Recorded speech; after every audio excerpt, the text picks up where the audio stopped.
Maria's hands trembled as she wiped. Down the marble countertop. For the third time that evening, the sprawling penthouse kitchen gleamed under the chandelier's light. But her mind was elsewhere, on her daughter Sophia's upcoming surgery, on the medical bills stacking up like a house of cards, on the job she couldn't afford to lose. She'd been working as a live-in housekeeper for the Lancaster family for only 2 weeks, and already she felt like she was drowning in the weight of their wealth and her own desperation. The sound of shattering glass jolted her from her thoughts. Maria's heart seized. She rushed toward the dining room, her worn sneakers squeaking against the polished floor, and froze at the doorway.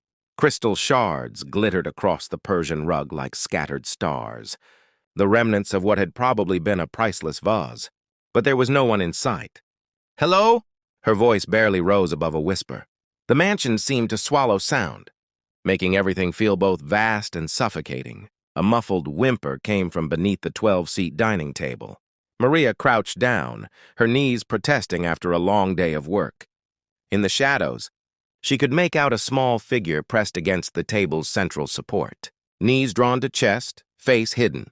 The boy, she recognized him from the family photos scattered throughout. The house was maybe 7 or 8 years old, with dark curls and designer clothes that probably cost more than her monthly rent. This was Ethan Lancaster, son of tech billionaire Richard Lancaster, a man whose face appeared on magazine covers and whose name commanded boardrooms. A man who, in 2 weeks, Maria had seen exactly twice, both times from a distance. "Please," the boy whispered, his voice cracking. "Please don't tell him." Maria's chest tightened. She'd heard that tone before, pure, visceral fear. It was the same tone Sophia had used when they'd lived with Maria's ex-husband, before she'd found the courage to leave. Without thinking, Maria lay down on her stomach, ignoring the expensive rug pressing against her uniform, and crawled halfway under the table. She positioned herself so she could see the boy's face but kept enough distance not to crowd him. "Tienes miedo?" she asked softly. "Are you afraid?" The boy's head snapped up, his red-rimmed eyes wide with surprise. For a long moment, he just stared at her, and Maria wondered if she'd made a terrible mistake. Then slowly he nodded. "Sí," he whispered back. "Yes." Maria's heart broke a little. She'd grown up in Mexico City, had come to the United States at 19 with nothing but hope and determination. Spanish was her first language, the language of her heart, the language she used to comfort Sophia during nightmares. And somehow, this wealthy little boy, this child who seemingly had everything, understood it too. "¿Qué pasó?" "What happened?" Ethan's lower lip trembled. "I was trying to reach my mom's picture, the one on the shelf. I just wanted to look at it, but I knocked over the vase. And now Dad will—" His voice broke, and he switched seamlessly between English and Spanish, words tumbling out in a desperate stream. "He already thinks I'm useless. He says I can't do anything right. Mom used to protect me, but she's gone, and now—" Está bien, Maria soothed. "It's okay. Accidents happen. Everyone breaks things sometimes.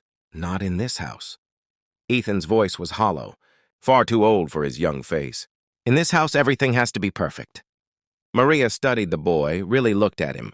She saw the tension in his small shoulders, the way his hands were clenched so tight his knuckles had gone white, the exhaustion bruising the skin under his eyes.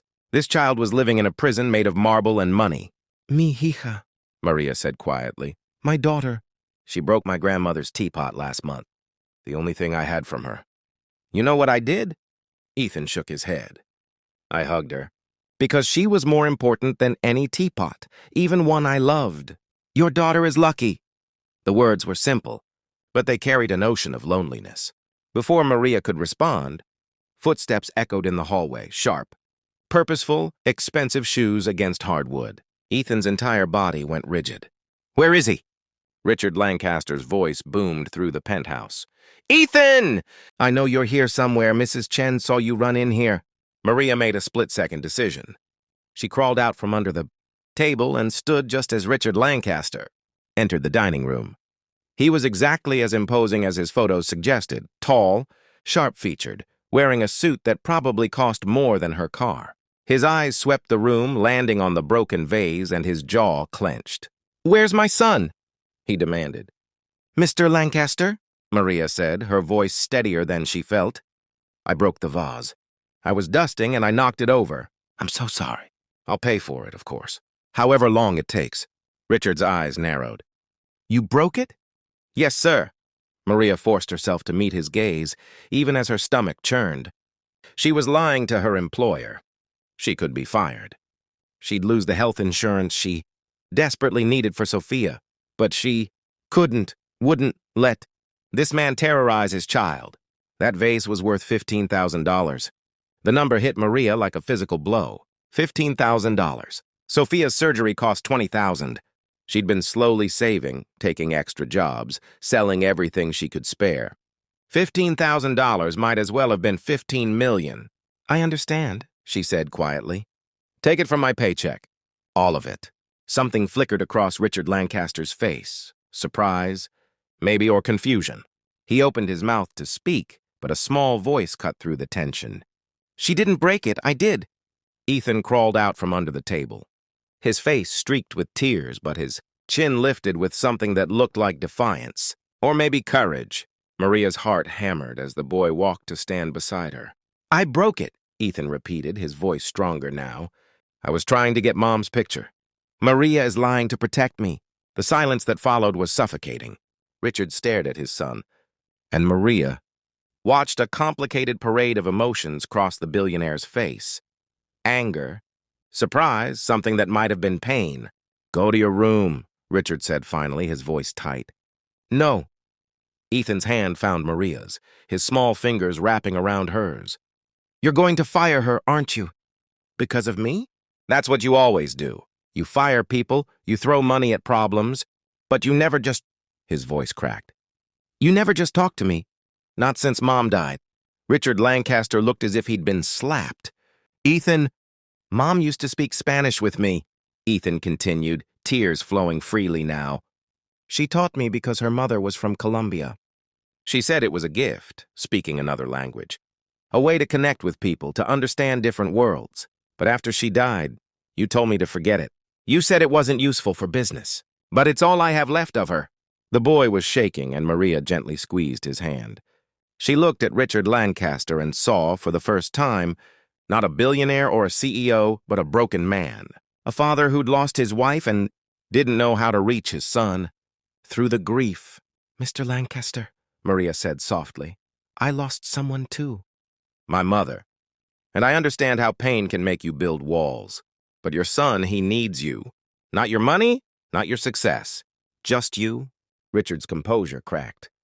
He sank into one of the dining chairs, his head in his hands. When he looked up, his eyes were red. I don't know how to do this without her. Elizabeth, she knew how to be a parent. I just know how to work. It's all I've ever known. Then learn something new, Maria said. It's never too late. Ethan stood frozen, watching his father with desperate hope in his eyes. Maria gave the boy's hand one more squeeze, then gently released it, stepping back to give them space. I miss her every day, Richard whispered, looking at his son. And when I look at you, I see her. Your eyes, your smile, the way you tilt your head when you're thinking. It hurts so much that He stopped, swallowed hard. I pushed you away, and I'm sorry. I'm so sorry. Ethan launched himself at his father, and Richard caught him, holding his son tight as they both wept. Maria quietly backed toward the kitchen, her own eyes stinging with tears. But Richard's voice stopped her. Wait, please! She turned back. Richard was still holding Ethan, but he was looking at her with something like wonder. Thank you. For protecting him. He gestured helplessly. For seeing what I couldn't. Maria nodded, not trusting her voice. And you're not paying for the vase, Richard continued. In fact, I owe you so much more than money can repay. But if there's anything I can do, anything you need, please tell me. Maria thought of Sophia, of the surgery, of all the nights she'd lain awake trying to figure out how to make the numbers work. My daughter, she said quietly. She needs heart surgery. I've been saving, but... Consider it done, Richard said immediately. And covered. Completely. It's the least I can do. I can't accept... Yes, you can, Ethan said, pulling back from his father to look at her. You helped me. Let us help you.